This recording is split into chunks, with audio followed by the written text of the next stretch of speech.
নেহা আমি সূরা ফাতিহা পারি। ও তুমি সূরা ফাতিহা পারো? আমাদের কি সূরা ফাতিহা লিখে শোনাতে পারবে? হ্যাঁ, এখন ঠিক আছে নেহা, আমি ক্লাস 1 এ পড়ি। হুম, তুমি অনেক, অনেক মেধা সম্পন্ন একটা মেয়ে বুঝছো? তুমি ছোট হলেও অনেক তোমার মানে মাথায় অনেক মেধা আছে।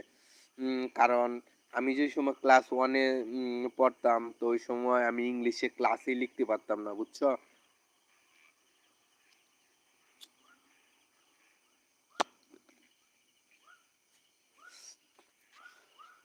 আমি ক্লাস লেখা শিখছি কত সালে?